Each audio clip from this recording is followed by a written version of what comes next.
Chapter 36.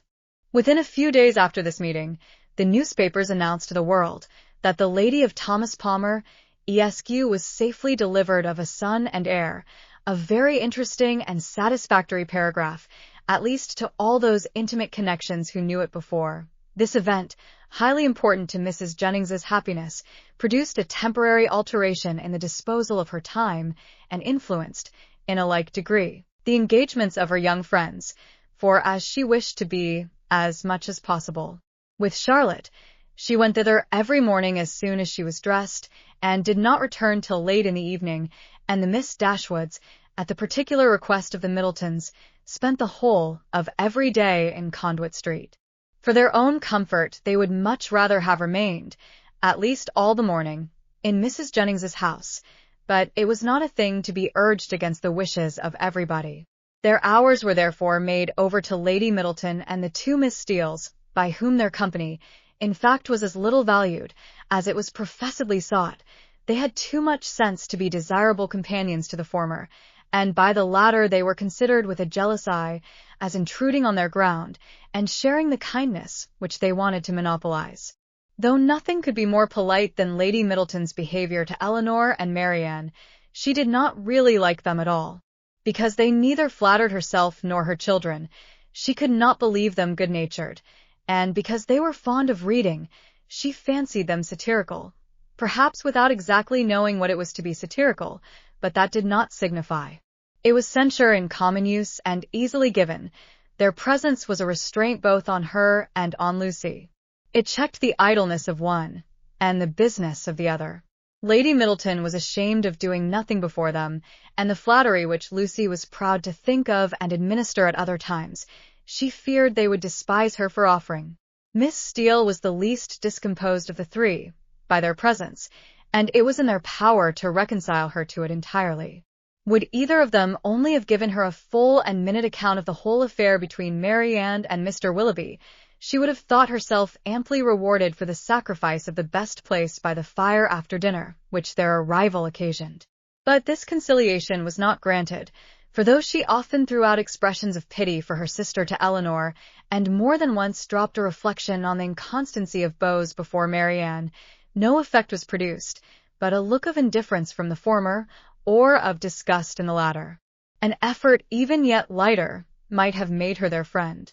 Would they only have laughed at her about the doctor? But so little were they, any more than the others, inclined to oblige her, that if Sir John dined from home, she might spend a whole day without hearing any other raillery on the subject than what she was kind enough to bestow on herself. All these jealousies and discontents, however, were so totally unsuspected by Mrs. Jennings that she thought it a delightful thing for the girls to be together, and generally congratulated her young friends every night on having escaped the company of a stupid old woman so long. She joined them sometimes at Sir John's, sometimes at her own house, but wherever it was, she always came in excellent spirits, full of delight and importance, attributing Charlotte's well-doing to her own care, and ready to give so exact, so minute a detail of her situation, as only Miss Steele had curiosity enough to desire. One thing did disturb her, and of that she made her daily complaint. Mr. Palmer maintained the common, but unfatherly opinion among his sex, of all infants being alike, and though she could plainly perceive, at different times, the most striking resemblance between this baby and every one of his relations on both sides, there was no convincing his father of it, no persuading him to believe that it was not exactly like every other baby of the same age. Nor could he even be brought to acknowledge the simple proposition of its being the finest child in the world. I come now to the relation of a misfortune, which about this time befell Mrs. John Dashwood. It so happened that while her two sisters with Mrs. Jennings were first calling on her in Harley Street, another of her acquaintance had dropped in, a circumstance in itself not apparently likely to produce evil to her. But while the imaginations of other people will carry them away to form wrong judgments of our conduct, and to decide on it by slight appearances, one's happiness must in some measure be always at the mercy of chance. In the present instance, this last-arrived lady allowed her fancy to so far outrun truth and probability, that on merely hearing the name of the Miss Dashwoods, and understanding them to be Mr. Dashwood's sisters, she immediately concluded them to be staying in Harley Street, and this misconstruction produced within a day or two afterwards cards of invitation for them as well as for their brother and sister to a small musical party at her house.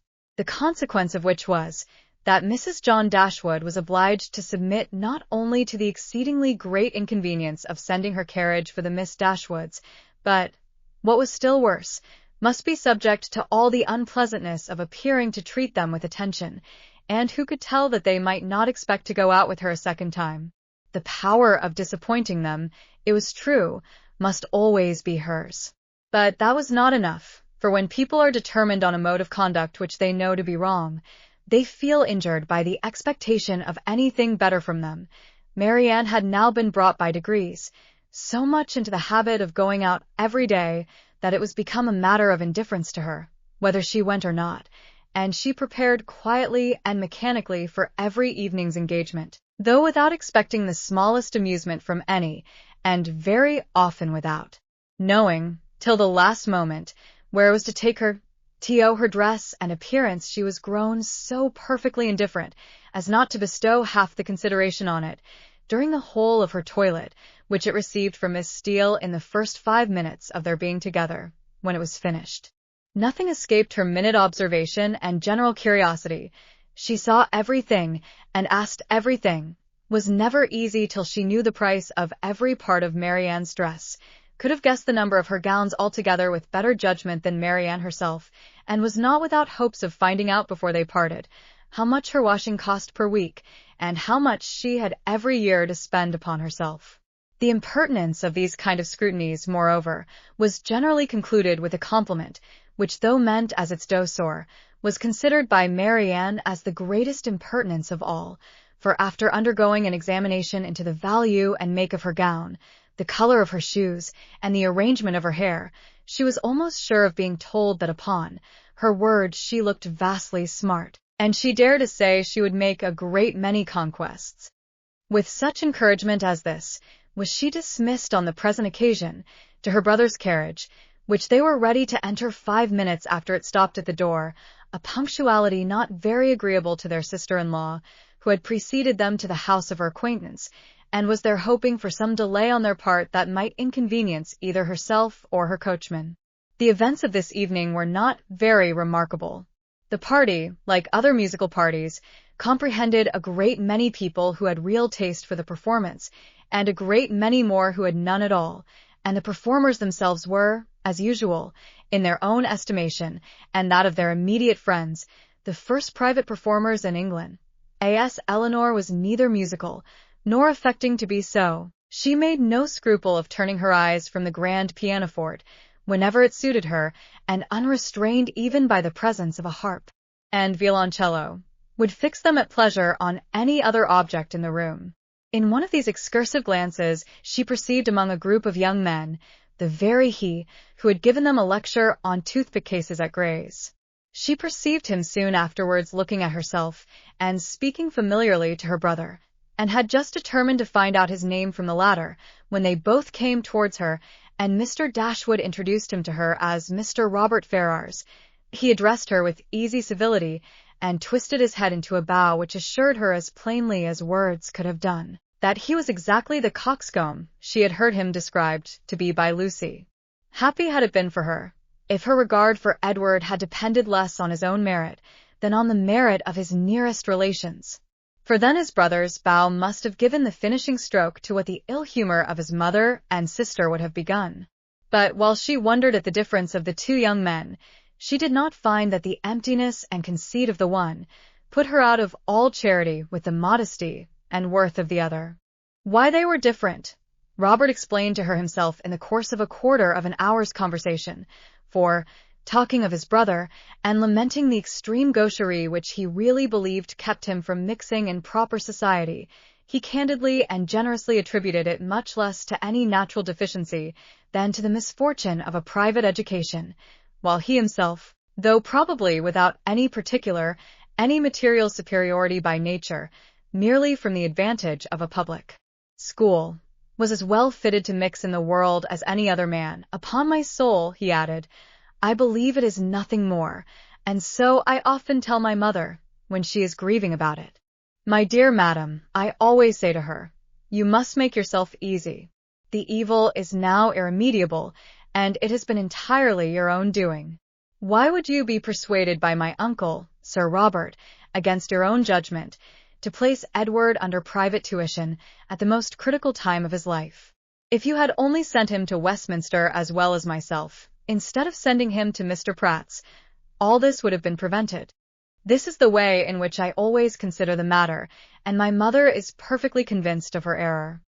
Elinor would not oppose his opinion, because, whatever might be her general estimation of the advantage of a public school, she could not think of Edward's abode in Mr. Pratt's family with any satisfaction. You reside in Devonshire, I think, was his next observation, in a cottage near Dawlish. Elinor set him right as to its situation, and it seemed rather surprising to him that anybody could live in Devonshire without living near Dawlish. He bestowed his hearty approbation, however, on their species of house. For my own part, said he, I am excessively fond of a cottage. There is always so much comfort, so much elegance about them. And I protest if I had any money to spare, I should buy a little land and build one myself, within a short distance of London, where I might drive myself down at any time and collect a few friends about me and be happy. I advise everybody who is going to build a cottage. My friend Lord Courtland came to me the other day on purpose to ask my advice, and laid before me 3 different plans of bonhomie's. I was to decide on the best of them. My dear Courtland, said I, immediately throwing them all into the fire, do not adopt either of them, but by all means build a cottage. And that, I fancy, will be the end of it. Some people imagine that there can be no accommodations, no space in a cottage, but this is all a mistake. I was last month at my friend Elliot's, near Dartford. Lady Elliot wished to give a dance. But how can it be done, said she. My dear Ferrars, do tell me how it is to be managed. There is not a room in this cottage that will hold 10 couple, and where can the supper be? I immediately saw that there could be no difficulty in it, so I said, my dear Lady Elliot, do not be uneasy. The dining parlour will admit 18 couple with ease. Card tables may be placed in the drawing-room. The library may be open for tea and other refreshments, and let the supper be set out in the saloon. Lady Elliot was delighted with the thought. We measured the dining-room, and found it would hold exactly 18 couple, and the affair was arranged precisely after my plan. So that, in fact, you see, if people do but know how to set about it, every comfort may be as well enjoyed in a cottage as in the most spacious dwelling. Elinor agreed to it all, for she did not think he deserved the compliment of rational opposition. A.S. John Dashwood had no more pleasure in music than his eldest sister. His mind was equally at liberty to fix on anything else, and a thought struck him during the evening, which he communicated to his wife, for her approbation, when they got home. The consideration of Mrs. Dennison's mistake in supposing his sisters their guests had suggested the propriety of their being really invited to become such, while Mrs. Jennings's engagements kept her from home. The expense would be nothing, the inconvenience not more, and it was altogether an attention which the delicacy of his conscience pointed out to be requisite to its complete enfranchisement from his promise to his father. Fanny was startled at the proposal. I do not see how it can be done, said she, without affronting Lady Middleton, for they spend every day with her. Otherwise, I should be exceedingly glad to do it. You know I am always ready to pay them any attention in my power, as my taking them out this evening shows. But they are Lady Middleton's visitors. How can I ask them away from her? Her husband, but with great humility, did not see the force of her objection. They had already spent a week in this manner in Conduit Street, and Lady Middleton could not be displeased at their giving the same number of days to such near relations. Fanny paused a moment, and then, with fresh vigor, said, My love, I would ask them with all my heart, if it was in my power. But I had just settled within myself to ask the Miss Steeles to spend a few days with us. They are very well behaved, good kind of girls, and I think the attention is due to them, as their uncle did so very well by Edward. We can ask your sisters some other year, you know, but the Miss Steeles may not be in town any more. I am sure you will like them. Indeed, you do like them, you know. Very much already, and so does my mother, and they are such favorites with Harry. Mr. Dashwood was convinced. He saw the necessity of inviting the Miss Steeles immediately, and his conscience was pacified by the resolution of inviting his sisters another year. At the same time, however, slyly suspecting that another year would make the invitation needless, by bringing Elinor to town as Colonel Brandon's wife and Marianne as their visitor. Fanny, rejoicing in her escape, and proud of the ready wit that had procured it, wrote the next morning to Lucy, to request her company and her sisters for some days in Harley Street, as soon as Lady Middleton could spare them. This was enough to make Lucy really and reasonably happy. Mrs. Dashwood seemed actually working for her, herself, cherishing all her hopes, and promoting all her views. Such an opportunity of being with Edward and his family was, above all things, the most material to her interest, and such an invitation the most gratifying to her feelings.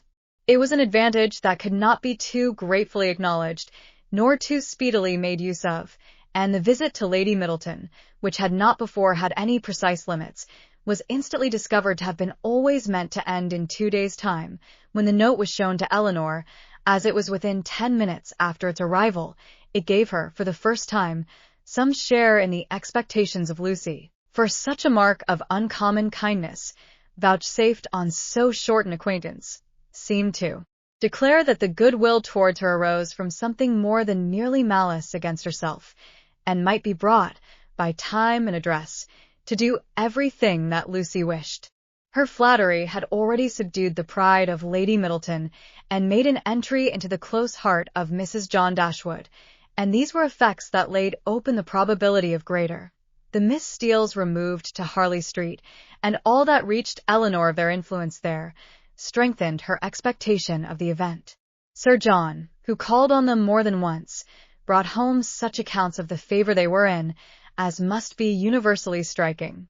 Mrs. Dashwood had never been so much pleased with any young women in her life, as she was with them, had given each of them a needle-book made by some emigrant, called Lucy by her Christian name, and did not know whether she should ever be able to part with them.